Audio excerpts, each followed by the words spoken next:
A identidade cordial brasileira. Capítulo do livro Governalismo, a Igreja Brasileira com Identidade e Propósito. Um manual para os QGRs. O que seria essa identidade cordial, que vai rotular os brasileiros pelo mundo inteiro a partir das principais publicações dos intelectuais brasileiros, que se dedicaram ao ofício de produção do nosso conceito de identidade, partindo do movimento modernista, que teve como marco a Semana da Arte Moderna de 1922. Foi Sérgio Buarque de Holanda quem deu relevância ao termo no 5º capítulo do livro Raízes do Brasil, com o título de O Homem Cordial. Esse capítulo entra para a história como o relato analítico de uma identidade brasileira. O que se compreendeu com o termo cordial, causou até confusão devido ao emprego do termo na passarela da beleza dos grandes ideais humanos, que é quando o ser gentil está no contexto das boas maneiras, dos bons modos de agir. Mas tudo indica que Sérgio Buarque não fez esse emprego do termo, mas aquele anterior, lá do latim bíblico do Novo Testamento já traduzido do grego. Essa é uma informação nova trazida à baila por mim, um teólogo que se dedica ao estudo do gênero humano pelo viés da antropologia bíblica. Eu escrevi isso em meu livro A Igreja Cordial, onde reconheci e salientei a ideia do homem cordial na Bíblia Sagrada no Antigo e no Novo Testamento.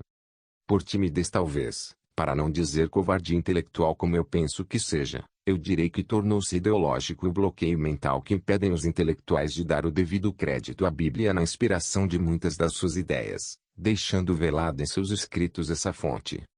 Raízes do Brasil é uma obra que pertence ao movimento modernista, onde se buscou a definição da identidade nacional. O modernismo brasileiro é de suma importância para a construção da identidade da nação. Esse movimento vai através da pintura, da poesia, dos romances, exaltar o homem nacional descrevendo os brasileiros, dando assim as primeiras pinceladas da sua personalidade, vista como sendo heróica ou até mesmo bárbara, que foi o que os europeus encontraram por aqui.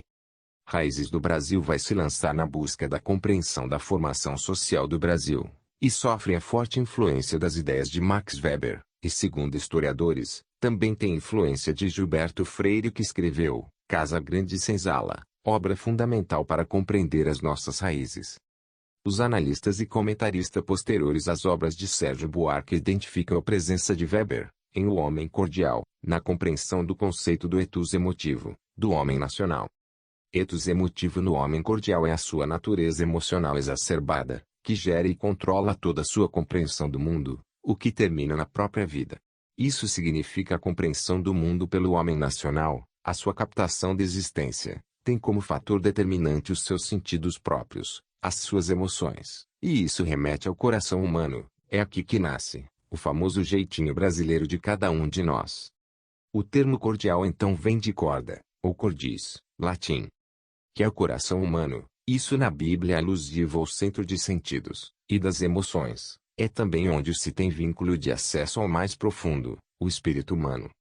Século antes de Weber sequer ter nascido, nós vamos encontrar a revelação do homem cordial como estamos observando, lá nos escritos da Bíblia, precisamente no apóstolo Paulo, que por sua vez vai ter como fonte literária, Moisés o grande legislador hebreu. Paulo é quem faz essa revelação da condição universal do gentio que significa povos não judeus, e se encontravam espiritualmente desativados de Deus, e isso nunca significou uma conversão religiosa judaica. Era antes a desativação da paternidade divina, sendo identificada e reconhecida como vigente e reinante como uma lei na natureza das gentes afastadas de Deus, e aqui está a importância magna de Pablo Marçal hoje, e sua relevância para toda a humanidade, com seu método IP, que ativa a identidade e o propósito humano, ativando o espírito promovendo o alinhamento do homem com seu Criador. O homem cordial é pois uma ideia paulina. O apóstolo Paulo revelou ao mundo o homem cordial, mas o impacto desta revelação não é a cordialidade em si, mas o germe originário desta cordialidade. Reconheço que a ciência não quis se ocupar disso, antes as ciências no desenvolvimento da sua antropologia distorceu tudo. Hoje ela até mesmo tem uma posição de negação do Criador, e isso tudo tem uma história que precisa ser revista, deve ser anunciada ao mundo. E você, general escolhido de Deus, é o portador dessa carta agora, pois o sistema religioso se perdeu no meio do caminho, e adormeceu como está escrito na Bíblia. Lembre-se, que tardando vir o noivo, todas as virgens adormeceram, assim está escrito. Faça uma pausa nessa leitura agora mesmo e vá na sua Bíblia, lá no Novo Testamento, carta do apóstolo Paulo aos Efésios capítulo 2, e leia a carta até o seu final. Se desejar aprofundar, você verá que trata-se da redenção planejada por Deus, do estado cordial humano, o que a ciência humana jamais teria mesmo condição de dar conta. Por isso ela distorceu tudo. É como diz o Pablo Marçal, o tolo entende os códigos invertidos. Os reformadores a partir do século XV vão desenvolver a doutrina da depravação do gênero humano, onde temos todo o tratado da consagração dessa revelação bíblica da cordialidade humana. Em Paulo, a cordialidade é um estado universal presente em todos os seres humanos. A teologia era a ciência magna que, mesmo com sua profundidade e elevada capacidade de sondar as coisas, era limitada em testá-las, disto os muitos erros, como aquele que condenou Galileu Galilei. Outro erro, a perseguição da imprensa na sua origem. Se você quer ver algo muito louco sobre isso, leia um livro ou veja o filme se achar mais cômodo, O Corcunda de Notre Dame. Ele se passa nesse ambiente de perseguição à imprensa no seu nascedouro e você vai captar alguns códigos poderosos ali, se tiver o coração ensinável e a mente ativada. Mas se não, tudo ficará somente na tola diversão mesmo, e está tudo certo para você, por que não? As ciências foram obrigadas a romperem a dominância teológica, para poderem avançar. Esse rompimento vai se concretizar através do movimento iluminista. Ocorreu que, desenvolvendo-se paralelamente, gerou um conflito eterno que não se resolveu nunca mais. Essa dualidade perverteu a revelação do Evangelho do triunfo da graça na salvação dos povos, que não reconhece mais a própria identidade e o propósito original, revelados no seu Criador.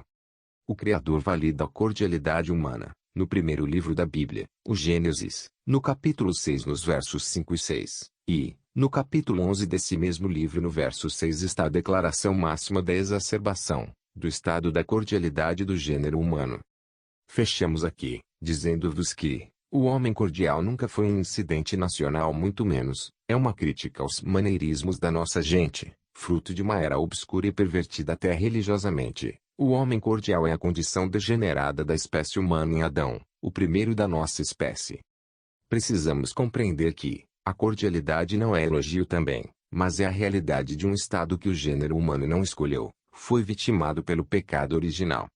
Precisa, pois, da imersão espiritual, o novo nascimento, Evangelho de João capítulo 3, e precisa resgatar a sua identidade e propósito, e esse é o cerne do triunfo da graça revelado no Evangelho do apóstolo Paulo para o mundo.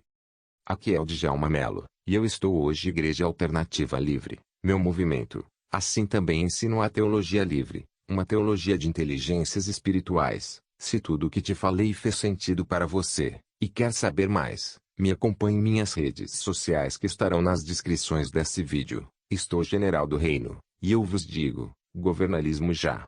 A identidade cordial brasileira. Capítulo do livro, Governalismo, a Igreja Brasileira com identidade e propósito. Um manual para os QGRs. O que seria essa identidade cordial?